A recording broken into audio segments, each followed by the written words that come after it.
I have this interesting problem with this Crosley music system that I've just bought really cheaply from a thrift store, unknown condition, thinking it would be great for Liv in her apartment because it does CDs, tapes, vinyl. It's got Bluetooth streaming plus AM/FM. I mean, it looks cool. It's got this vintage look to the whole thing.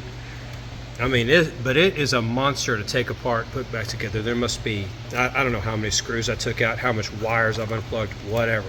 What I found out about this thing is the CD drive right here, it wouldn't eject when I got it. It wouldn't eject at all. So I've got this completely disassembled.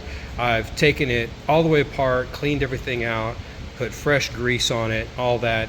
Now, I'm not going to be able to show you because of the one hand, but I can apply 5 volts to this motor right here, and I'm all over the place, aren't I? To this motor, and okay, that was in.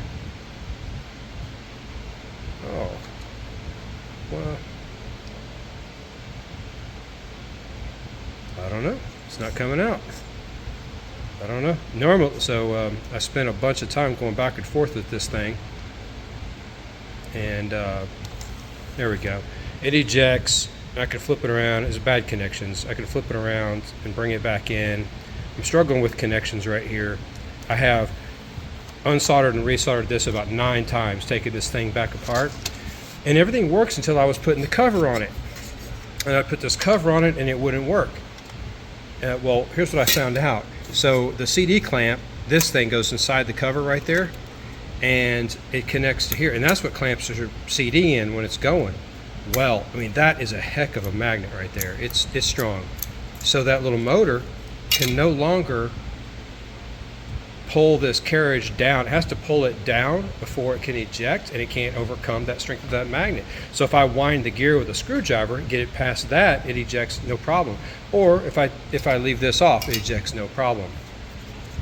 So this is an early 2011 model machine. So this drive is, maybe, who knows, early 2000s drive. I did a little bit of online research and found out, oh, that's pretty common with the early 2000s CD drives. You could buy another one or an upgraded replacement, but I don't know that everything would be in the same place. And it's got this really specific look for this vintage. So I'm going to try a spacer in there. This is the magnet right here on the spindle, and I mean, it's a heck of a magnet right there. So what I'm going to try to do is put something on this little magnet to decrease the pull from this clamp, and hopefully that'll work. Get this thing put all back together. Got the tape deck over here. Again, pretty neat looking. It needs to be cleaned up. There's a couple of belts in there. These belts, I mean, the belt on the CD player looked in great shape. These ones don't look bad. They're still pretty flexible. I'll probably inspect them a little bit more and then just leave them. I'll probably just take it apart, clean it, put some new grease, put it back together and all that. The tape deck, I didn't play a tape in it, but it did work before I tried taking things apart. I haven't even tried the record player first. I just immediately went to this thinking it'd be an easy fix. And I spent, I probably spent 3 hours yesterday getting to this point right here, figuring out what the problem is. Now I'm gonna see if I can solve it. Well, that worked. I put 2 layers of the Gorilla duct tape and just sort of cut it roughly into the side of this, in the shape of a sort of circle. That thing in here, I've tried it 3 or 4 times, opens and closes, everything works, no problem. So I'm buttoning her up, putting it back together. I forgot to do an update while I had this thing completely apart for about the 3rd time, but great news, we're almost back to a starting line. What I had to do, the old CD player, after I worked on it, did all these things, finally got it to open and close and do what it was supposed to do, put it back together in the machine, and it couldn't read the disc, so the laser was too weak. So I found a new one. It's brand new, old stock. It's very similar to the original one that was in there. It's just a newer number. What I had to do, because the drawers are different, I had to take the new one apart completely, and it was locked up, by the way. It wouldn't eject. Even when I put 5 volts on it, I couldn't do it manually, wouldn't eject. So finally I monkeyed around, got it out, pulled the drawer out of the old one, So I got the drawer here at the front, so I could put the old drawer in the new one, so I didn't have to try to re-glue that front on there or reattach it in case that was slightly different. So now the CD player works perfectly. Put a new stylus on the turntable. It works like it's supposed to work. I've been listening to it now for a couple hours. We've done tapes, we've done a CD, we've done some records. Oh yeah, automatic return. You know, I mean, it sounds like a benchtop record player, right? Not exactly super high fidelity stuff, but it's not bad. So next step, now that I'm back to here, is I need to Bluetooth it so that on auxiliary mode, you can either plug in an MP3 player through here or sync it, you know, through a Bluetooth device. And so I'll go bend the back, maybe when it cools off a little bit and I can work in the shop more. I did all this stuff in here in the kitchen today. It's too hot and I've been having a lot of problems with heat lately.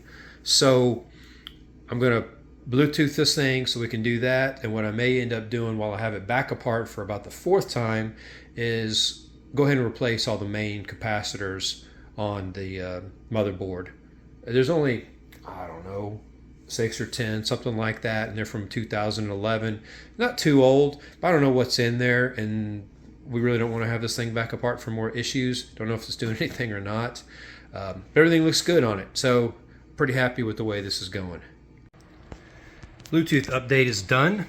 I left the record player off of it just to show down in there to see what we did. All I have to do is keep that in auxiliary mode.